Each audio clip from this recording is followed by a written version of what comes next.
To show object selection, I'm going to Photoshop because I'll get a better result. I'm going to duplicate the background layer.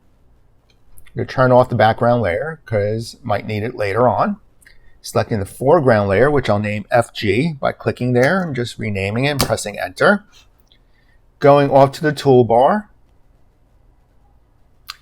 and selecting the Object Selection tool and draw a big marquee selection around the character and just wait. And this did a much better job than Photopea was doing. To be fair, this is a very complex background where we have the values of the color here of the wall equaling the values of the person's skin and take 4 of the person and his hat. Now it wasn't perfect, so I'm going to add by holding down the Shift key, and I'll add to the selection. And same thing with the fingers up there and here. And from this point, I know the fingers aren't perfectly done, like here, and I could try to add a little more by zooming in, adding a little more to it.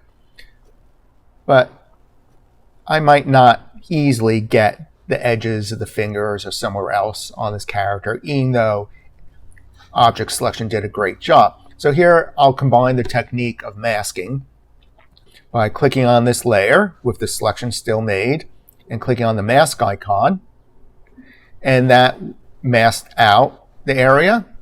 And now I can use the masking techniques to restore places where Object Selection failed. So let me go to the background layer, and I'm going to change its opacity. I'm going to turn it on. I'm going to throw away the lock to unlock the layer, and I'll change its opacity down. And using masking techniques such as using the paintbrush and a foreground and background color, I'll repair this layer. I'll click on the mask, and I'll start repairing the information that's missing. And to continue watching this, just pick up the last video on masking.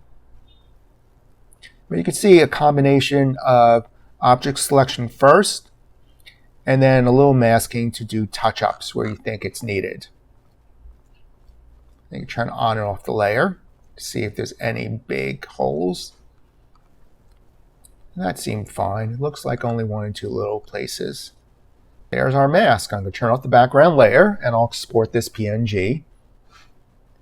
File, export, export for web, and I'll save this file.